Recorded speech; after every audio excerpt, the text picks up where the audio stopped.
back, students. We'll continue with the lesson on diversity of living organisms. So when I say diversity, variety, variability of organisms found where? On this earth. Earth means what you find in the mountains may not be found in the desert. What you find on the trees may not be found in the rivers. So that is the diverse world of living organisms. So now we will move slowly towards the classification. Why this classification is important?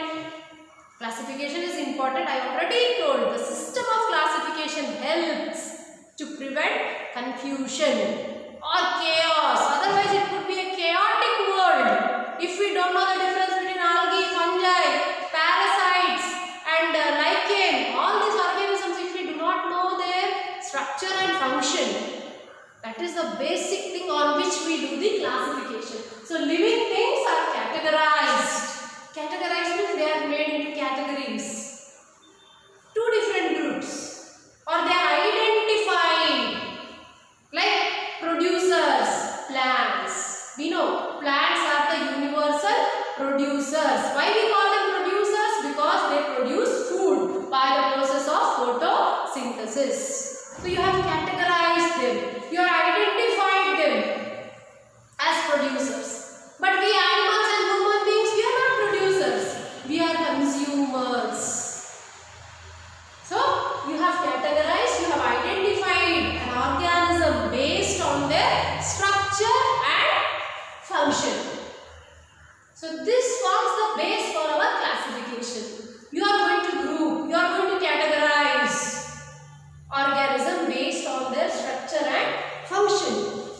So, but yesterday I told you about classification of life forms are based on this basic process of evolution.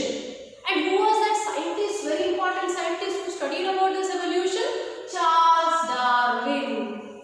So Charles Darwin was a scientist who talked about the variations. Variations means, I told you, the different types of what we say changes. If we compare ourselves with the early ancestors, there are so many changes. 1 or 2 days, no, millions of years, it gets accumulated and finally we are evolved into the present day man or Homo sapiens. So there is accumulation of what? Variations, and this accumulation of variations lead to evolution. Evolution means process of acquiring changes. Acquire, acquire means something which you get from outside. Like when you were a small child newly entering into the school, you never knew what was our national anthem, you never knew what is our pledge. And when national anthem is sung, you never knew that we have to stand in attention. You never knew that. But it was first inculcated into your heads, into your minds. You are conditioned to stand in attention for our national anthem as a tribute, as a respect for our nation, India.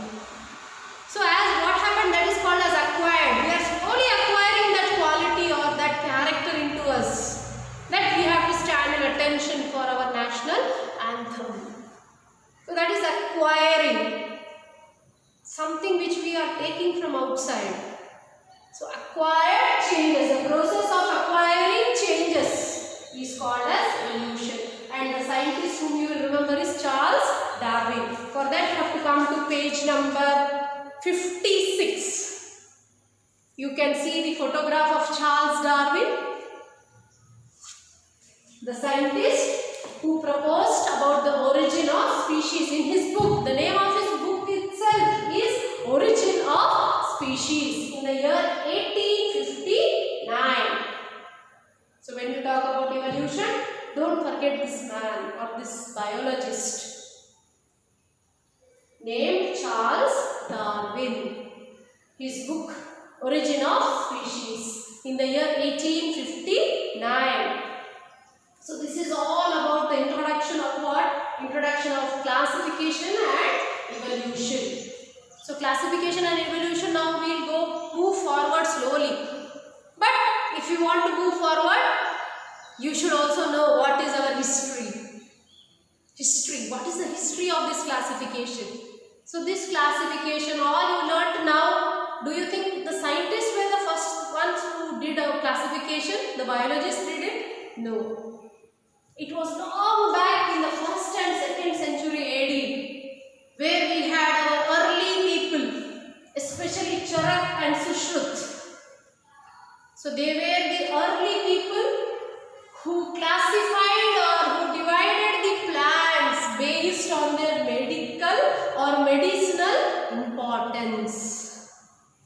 If you go back to your home, if you go back to your village, when you suddenly suffer with cold and cough, you see your grandma telling, have some tulsi leaves, have some honey.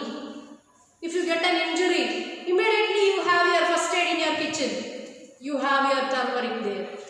So this is something which we were following long back.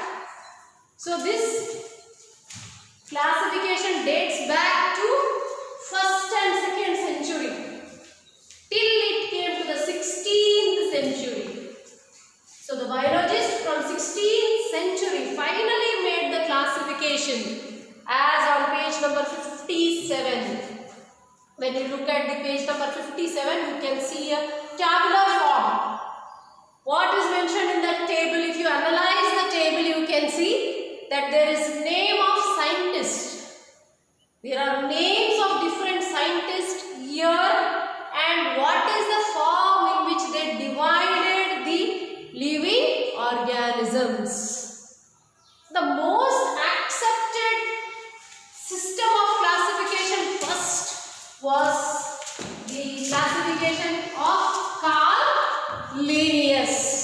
So the widely accepted system of classification was of Carl Linnaeus.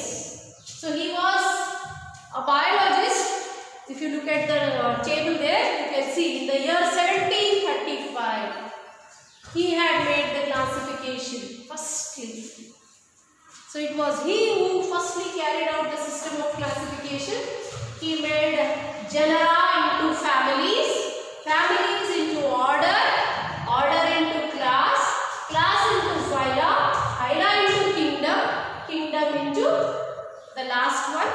You can say it is the genus, or you can say they are lastly into kingdoms. Kingdoms are the last, and last one here is phyla.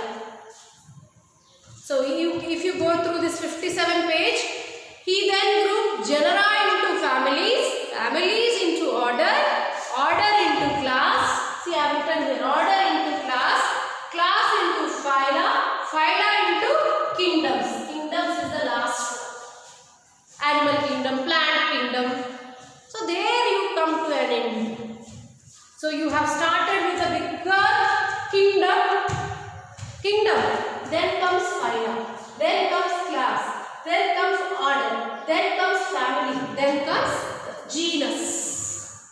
So this system of classification firstly acceptable is of Carl Linnaeus. You can see there is a photograph, picture of Carl Linnaeus, who had firstly grouped, studied the organism. Then next, further if we move, there are so many other scientists like Haeckel in the year 1866. Just go through the table there. Then we have Chater in the year 1925. Then Copeland in the year 1938. Whittaker in the year 1969. Vos et al. Et al means group of scientists. 1990. Cavalier and Smith 1998. You can see they have given different kingdoms, they have given different phyla, genus. So that is about the different types of classification done by the different scientists. So now this is the tabular form. You have to just analyze this table and the scientist. If I tell Carl Linnaeus, he gave the scientific name. Suppose example mango. Mango is common name. But this mango is also given the scientific name Mangifera indica.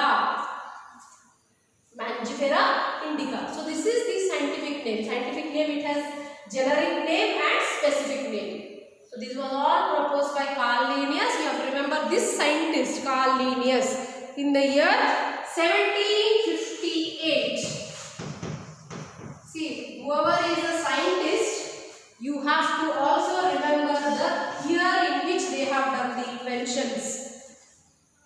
So this was all about the classification done by biologists till date. Till date means last one who did, Cavalier and Smith in the year 1998. So go through this table, analyze the table and write it in your notebook. So till we meet, thank you.